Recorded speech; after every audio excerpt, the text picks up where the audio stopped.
She posted a photo smiling in front of a sunset. She captioned it with a heart. She had no idea it would be one of the last photos she ever took. Gabby Petito was 22 years old, in love, chasing a dream, and completely unaware that the person sitting next to her had already decided she was never coming home. Her full name was Gabrielle Venora Petito, but nobody called her that. To her family, to her friends, to the thousands of strangers who would one day grieve her loss, she was always just Gabby. She was born on the 19th of March, 1999, in Blue Point, New York, a quiet, leafy suburb on Long Island. The kind of neighborhood where kids ride bikes in the street and every family knows every other family. It was an affluent and safe community in Suffolk County, the kind of place with not much drama and a lot of front porches. Gabby grew up surrounded by that security. She grew up believing the world was mostly good. She was the eldest of 6 siblings, and she often took on a nurturing role within her family.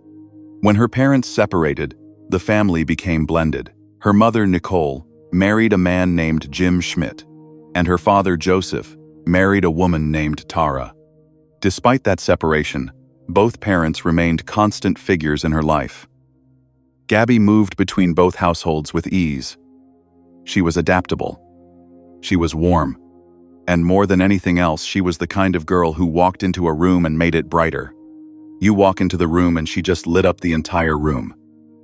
She was always happy, always smiling, said Tori Moretti, a childhood friend. That wasn't an exaggeration. People who knew Gabby consistently described her the same way, with the same words, the same fondness. Her best friend in Florida said she made a mark on anyone she came in contact with. Even if it was a quick interaction, she not only sees the light in everyone, but spreads her light with everyone. This was who Gabby Petito was. Not a headline, not a statistic. A girl who spread light. At Bayport Blue Point High School, she was an active participant in school activities and developed a deep interest in art and photography.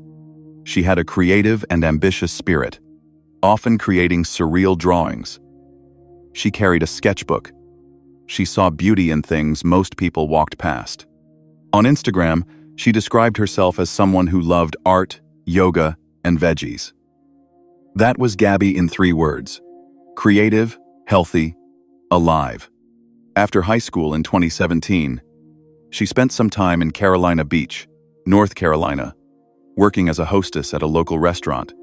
She applied to Cape Fear Community College but never ended up attending, as she eventually moved to Florida in 2019. That decision, moving to Florida, would change everything. But we are not there yet. In 2021, Gabby quit her job to pursue her dream of becoming a travel blogger. She and her fiancé had been saving money together, working side by side at a Publix supermarket. She worked in the pharmacy while he worked in groceries. She had also taken jobs at a juice bar and a cafe. She described herself as a nutritionist. She was building something, a future, a brand, a life on the open road. The plan was called Van Life. The couple converted a van into a mobile home and launched a YouTube channel called Nomadic Static to document their travels across America's national parks. Gabby was the face of it. She was the storyteller. The camera loved her, and she loved the camera back. Her mother, Nicole, described her as a spitfire. She had goals, and she did what she could to get there. Her stepmother, Tara, agreed. She always had that creative eye. She always enjoyed taking photos. We would go on vacation, and she had her GoPro.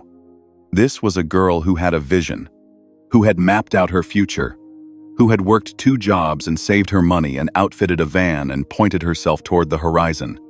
On the 2nd of July 2021, Gabby and her fiancé departed from Blue Point, New York, for what was planned as a 4-month cross-country adventure, visiting national parks. Her mother, Nicole, stood in the driveway and held her tight. "The one thing I hold close to me is the hug that we had before she left for the trip, in the driveway," Nicole later said through tears. Gabby climbed into the van. She waved.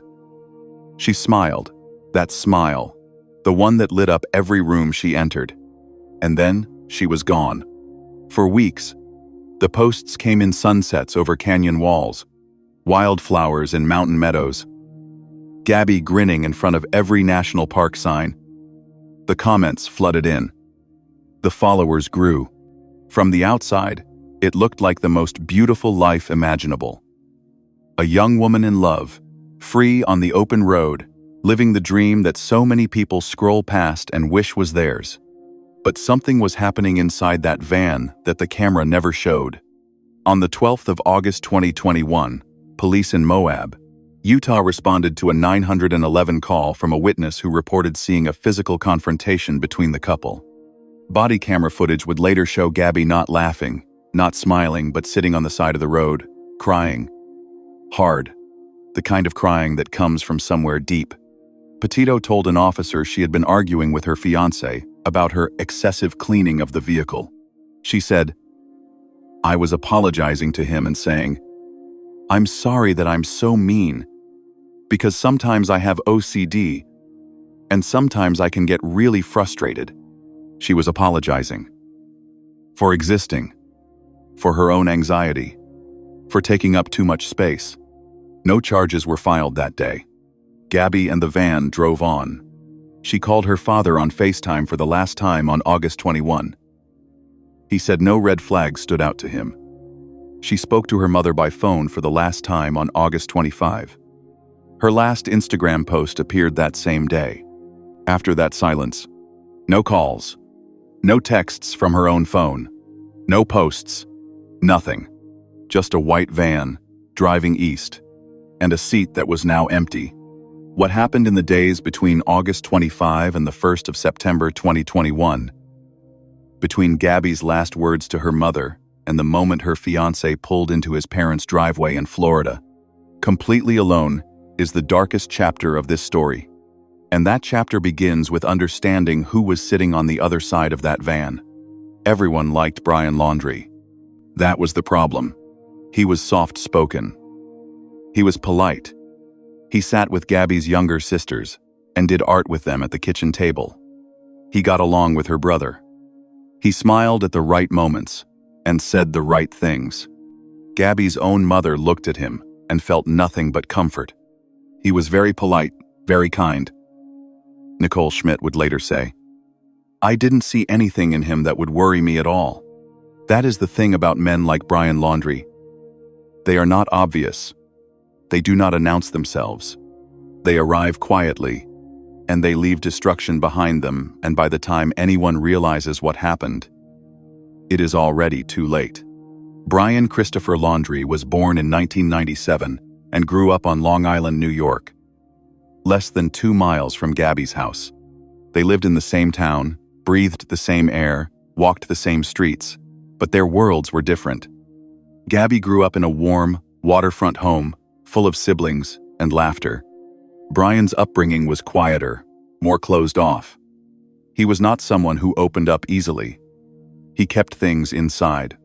He and Gabby crossed paths at Bayport Blue Point High School. They became friends first. Then, something more. By the time they graduated in 2017, the connection between them had grown into something that felt, at least from the outside, like young love. Brian was artistic. He liked to draw. He liked nature and hiking and wide open spaces. On the surface, he and Gabby seemed perfectly matched, two creative, outdoorsy young people who wanted to see the world. Their friends thought they were a beautiful couple.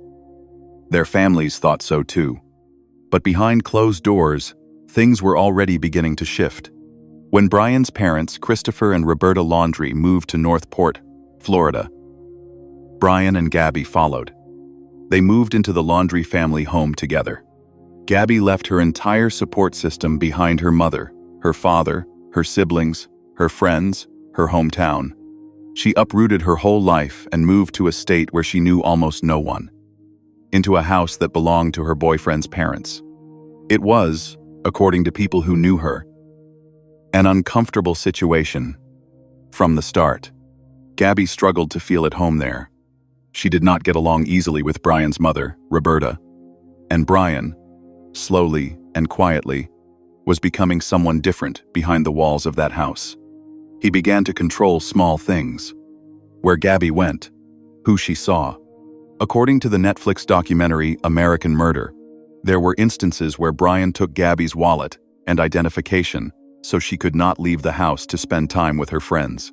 He would later send apologetic texts. He would be sweet again, attentive again. And Gabby, who loved him, who had moved across the country for him, would stay. This is the cycle. It does not start with violence. It starts with small things. A wallet taken, a door closed, a friend kept away. And by the time the person realizes what is happening, they are already isolated, already dependent, already apologizing for things that are not their fault. Gabby had anxiety. She was open about it. She described herself as someone who could get frustrated, someone who sometimes struggled emotionally. Brian used that. In the body camera footage from the Moab police stop in August 2021, it was Gabby who apologized. Gabby who called herself mean. Gabby who took the blame not because she was to blame, but because she had been conditioned to believe that she was. The police in Moab that day classified the incident as a mental health episode rather than domestic violence. They did not arrest Brian. They separated the couple for one night and sent them on their way. The van drove on. In the weeks leading up to the 2nd of July 2021, the day they left New York on their road trip, things appeared, at least publicly, to be good. Gabby was excited. She was building her YouTube channel. She was posting. She was smiling. She and Brian had gotten engaged the previous year, and she had announced it on Instagram with the words, "Brian asked me to marry him, and I said yes. You make life feel unreal. And every day is such a dream with you." She meant those words. She genuinely believed in the future she was building with him. But Brian Laundrie, by this point, was a man carrying something dark inside him. Something the camera never captured. Something even people closest to him never fully saw. There were no diagnosed mental health conditions made public by authorities. There was no documented history of prior arrests.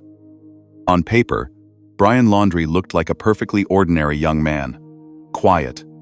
Artistic. A little reserved, maybe, but ordinary. That is what made him so dangerous. The most dangerous people in the world are not the ones who seem frightening. They are the ones who seem fine. By mid-August 2021, the road trip that was supposed to be a dream had become something else entirely. Witnesses at a restaurant in Wyoming would later tell investigators that they had seen Brian and Gabby arguing. Staff members said Brian had been rude and aggressive. Gabby, they said, had apologized on his behalf as she always did. On August 27, the couple was seen together around 1 p.m.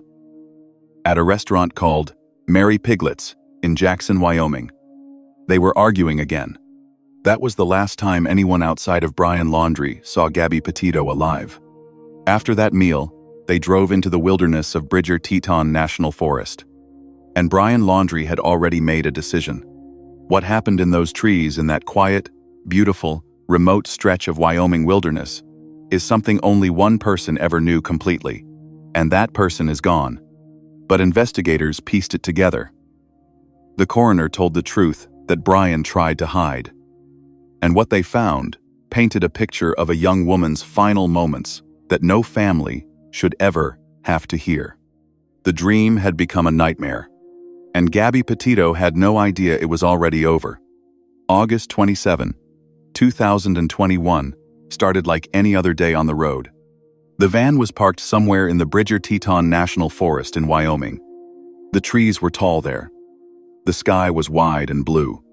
It was the kind of place that looks like a painting, the kind of place Gabby would have photographed and posted with a simple caption and a heart emoji. Remote, quiet, completely beautiful, and completely isolated. No neighbors, no passing cars, no one to hear anything. The last confirmed public sighting of Gabby alive was around 1 p.m. that day at a restaurant called Mary Piglet's in Jackson, Wyoming. Witnesses there remembered the couple.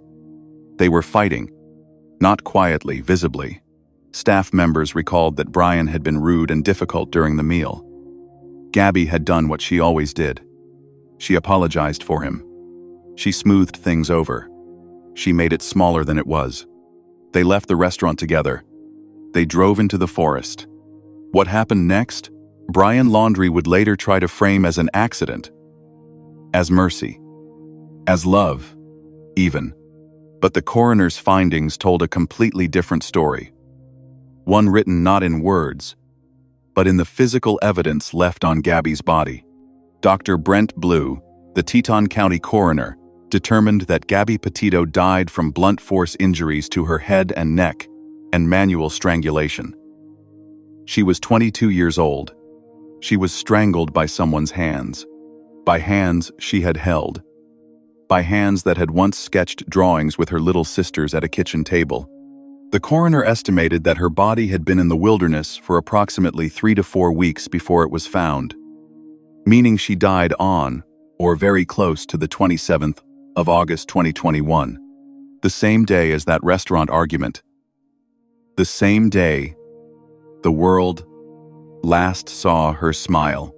Brian Laundrie's own account, written later in a notebook found beside his body, described something very different from what the evidence showed. He claimed that the two of them had been hiking back to the van as darkness fell.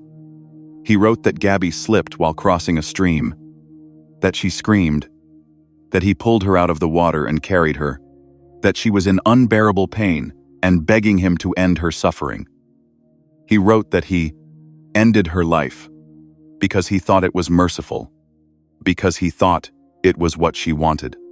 The coroner's findings did not support this story. Gabby was not dying from a fall. She was strangled, manually. That is not mercy. That is a choice made with two hands wrapped around another person's throat. Whatever argument began at that restaurant, whatever rage had been building inside Brian Laundrie across weeks and months on that road, it ended in those trees, in the dark, with Gabby Petito taking her last breath in a place she had traveled to because she loved adventure, because she loved life, because she loved him. After Gabby was dead, Brian Laundrie did not call for help. He did not dial 911. He did not reach out to her family.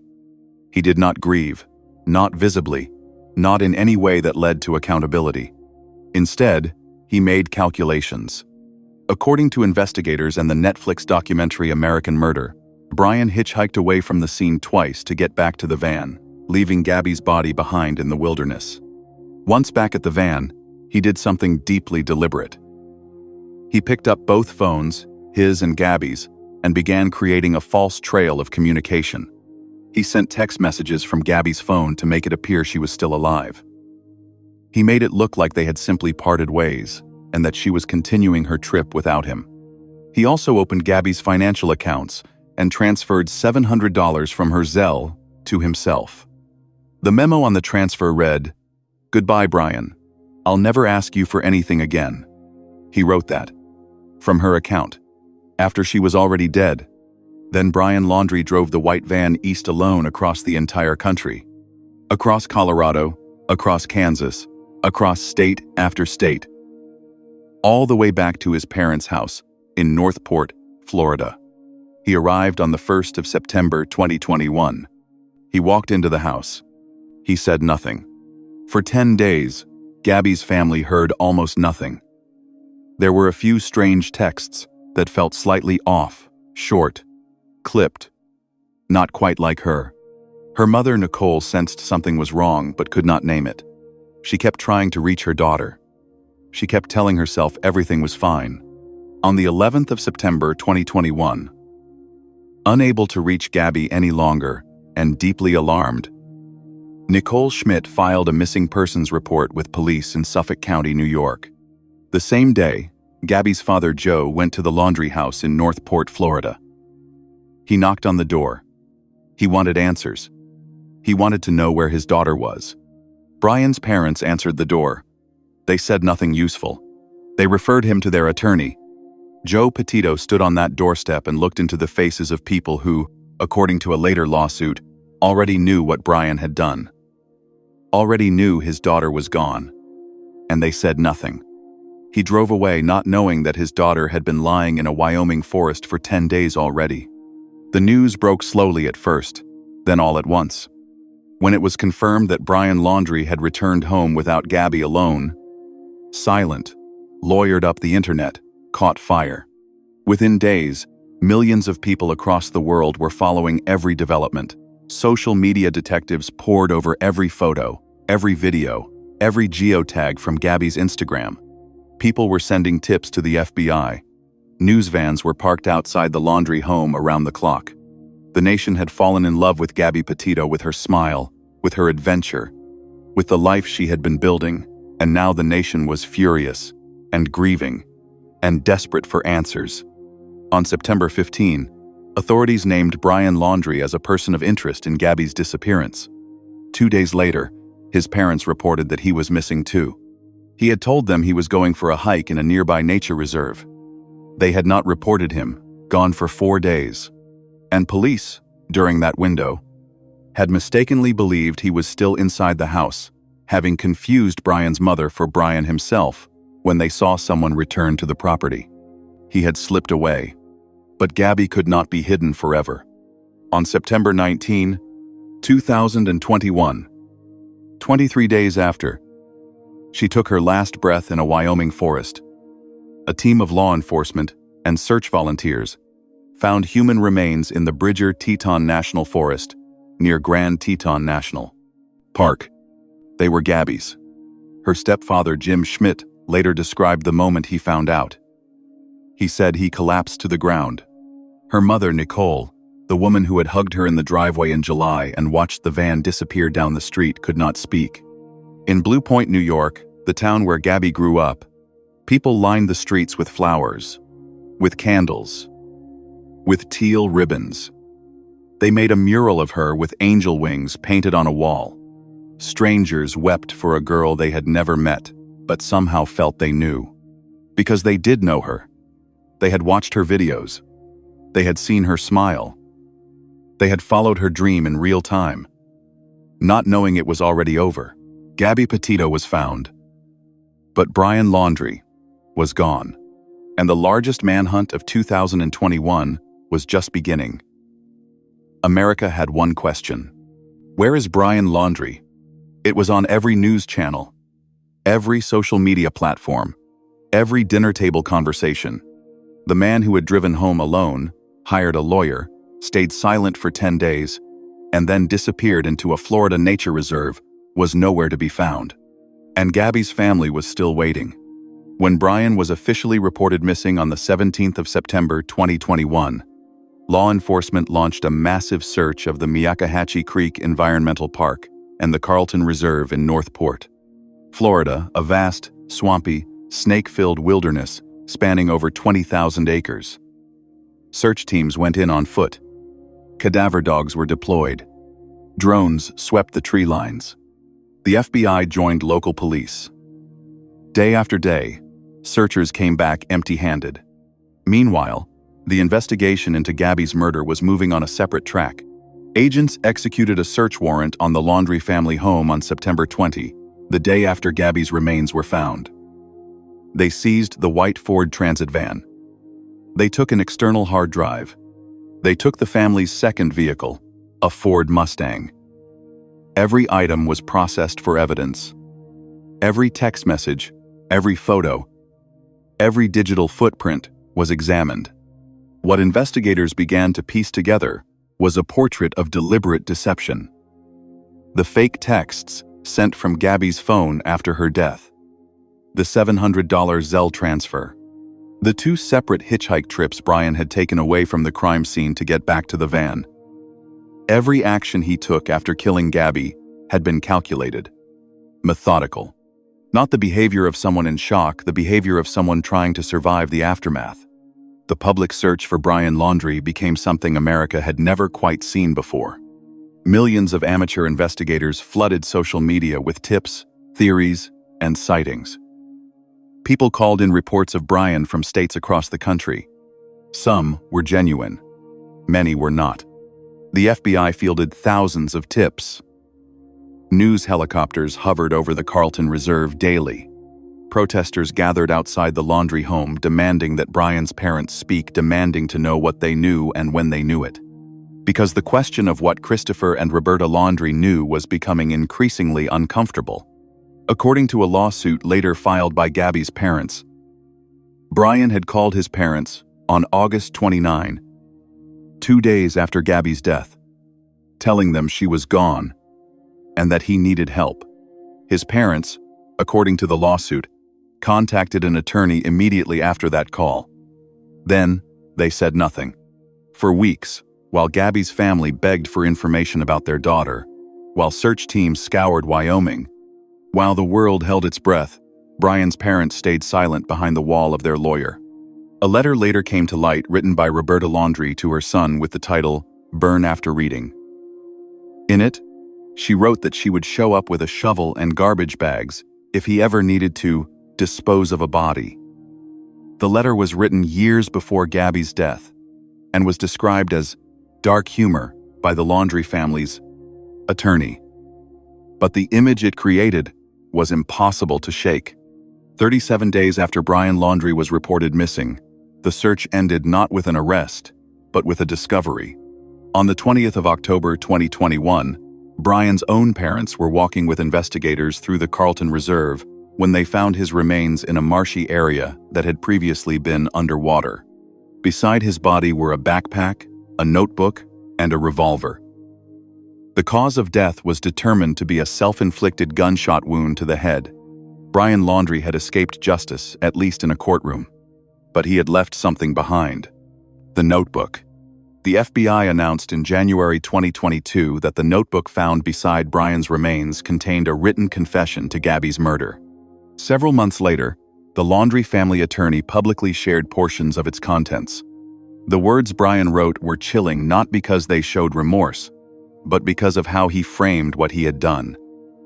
He described Gabby's death as a mercy killing. He wrote that he had ended her suffering after she was injured. He wrote that he could not live without her. He wrote that he was not ending his life out of fear of punishment, but out of grief. "I ended her life," the notebook read. "I thought it was merciful, that it is what she wanted, but I see now all the mistakes I made. I panicked. I was in shock. But from the moment I decided, took away her pain, I knew I couldn't go on without her." The Teton County coroner had already answered that narrative.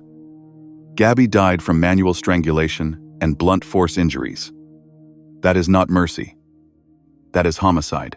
The story Brian told in that notebook was the last version of his deception, one final attempt to control how the world remembered what he did. It did not work. With Brian dead and no trial possible, justice for Gabby had to take a different shape. The FBI formally closed their criminal investigation in January 2022, concluding that Brian Laundrie was solely responsible for Gabby Petito's death. No other suspects. No conspiracy. One man. One decision. One unforgivable act in a Wyoming forest. But Gabby's parents were not finished. In 2022, Joseph and Tara Petito and Nicole and Jim Schmidt filed a wrongful death lawsuit against Christopher and Roberta Laundrie, arguing that Brian's parents had known he killed Gabby before he even returned home, and that they had actively concealed that information while the search for Gabby was still ongoing. The lawsuit claimed their silence had caused immeasurable additional suffering to Gabby's family during those agonizing weeks. Brian's parents fought the lawsuit. Their attorney called it baseless and frivolous. But in the end, a settlement was reached. The Laundrie family agreed to pay $3 million to Gabby's family. There was no admission of guilt in the settlement. No apology. No acknowledgement of what those weeks of silence had cost the Petito and Schmidt families. Just a number, as if any number could mean anything at all. There was also a second legal action, this one directed at the Moab Police Department in Utah. Gabby's parents filed suit against the officers who responded to that August 12 domestic disturbance call, the one captured on body camera, the one that showed Gabby crying on the roadside, the one where she apologized for her own anxiety and took the blame for the fight. The lawsuit argued that the officers had failed to properly identify and respond to signs of domestic violence. That if they had acted differently that day, Gabby might still be alive. That question, what if, haunts everyone connected to this case? What if the Moab officers had recognized what they were seeing? What if Gabby had been separated from Brian that day? Not just for one night, but permanently. What if anyone had pulled her aside and said the words she perhaps needed to hear? You do not have to go back to that van. No court can answer those questions. No settlement can answer them. They live in the space between what happened and what might have been. And in that space lives Gabby Petito, 22 years old, creative and bright, full of light, gone too soon. Her family stood in the place where a verdict should have been delivered and found only silence. No courtroom, no jury, no moment where a judge looked the man responsible in the eye and handed down a sentence. Brian Laundrie had made sure of that. But Gabby's father, Joe Petito, stood before cameras anyway, and he said what needed to be said. She made a difference. People saw a beautiful soul, and she had an impact that changed the lives of a lot of people and the world. There's no more amazing legacy that you could have. He was right, and the final chapter of this story proves it. What do we do now? For Gabby's family, that question did not have a simple answer. There was no roadmap for this kind of grief.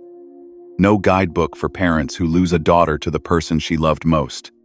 No instructions for how to wake up every morning in a world that no longer has her in it. But they found a way forward. Not by moving on, because you do not move on from something like this. You move through it.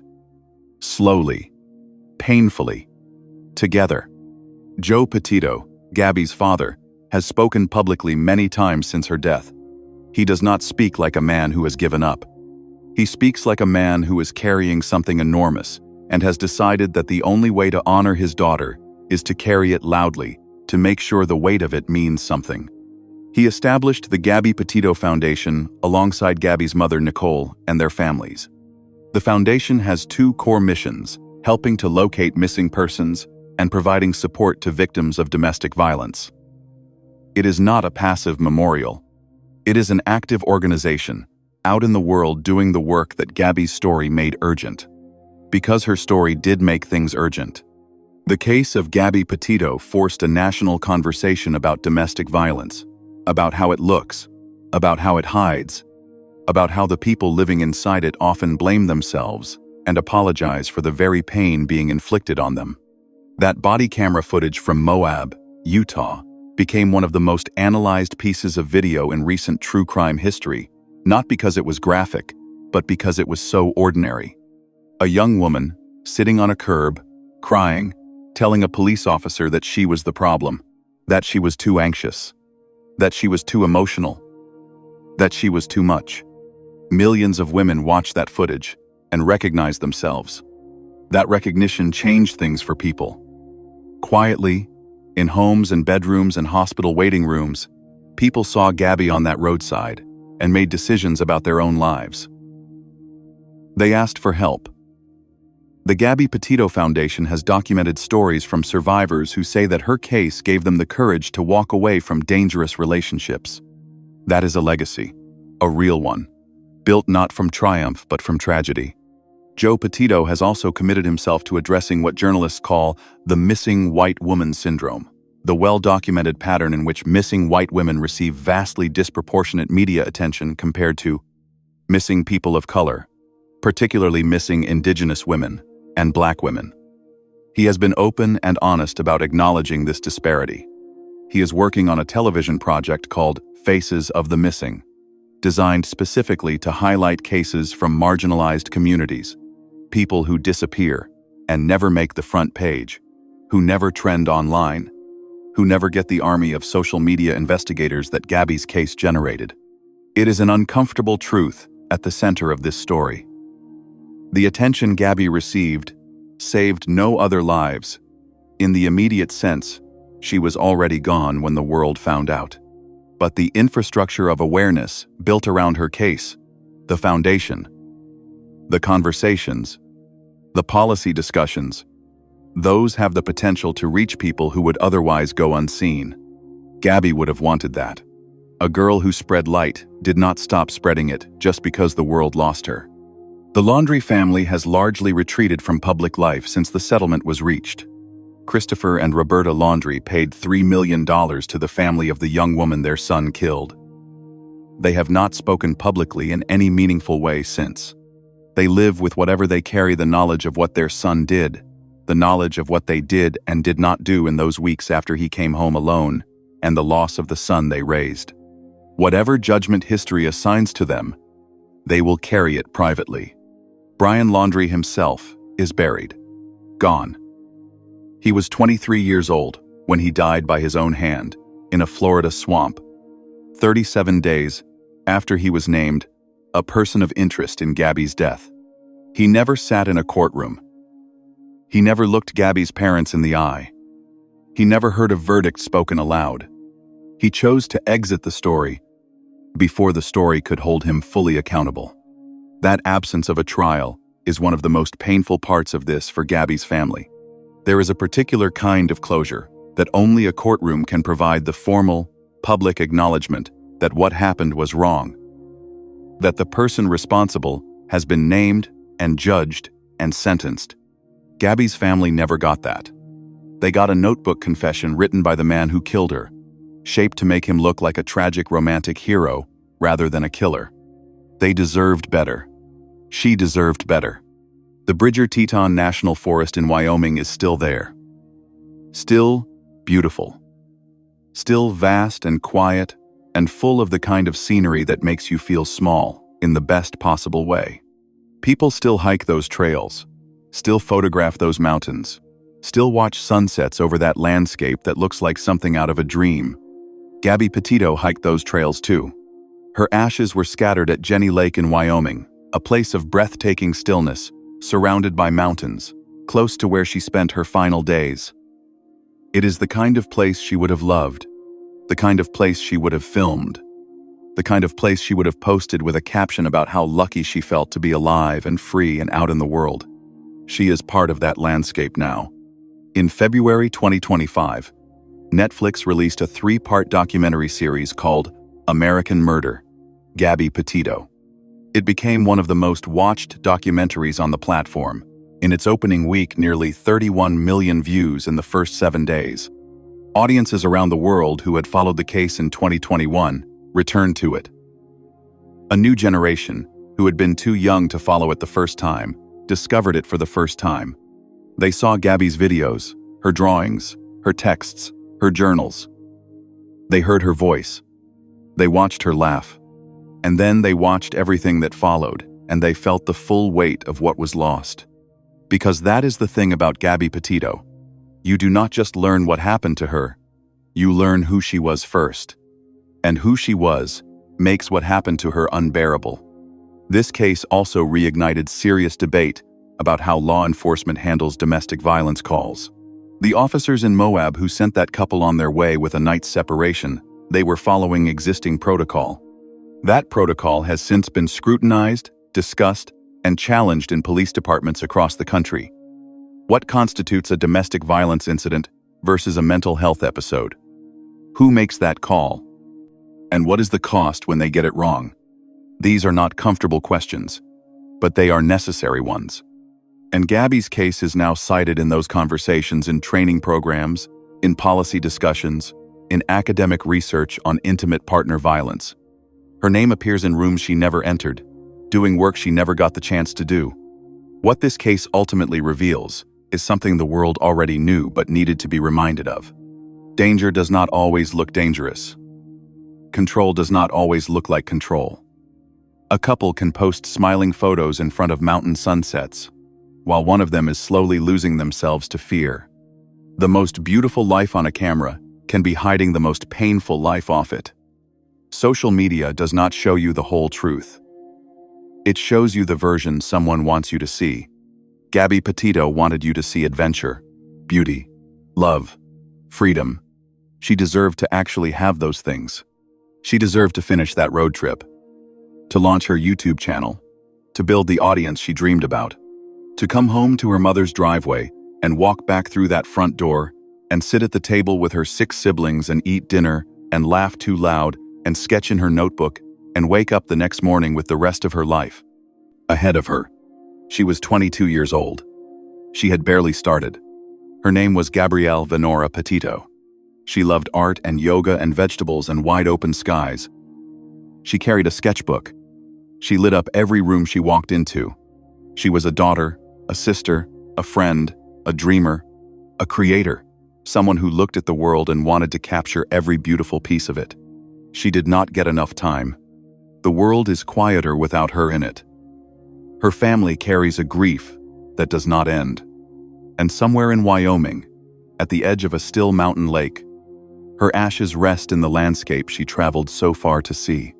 Gabby, you made it there. You saw the mountains. You felt the sky. You deserved so much more time beneath it.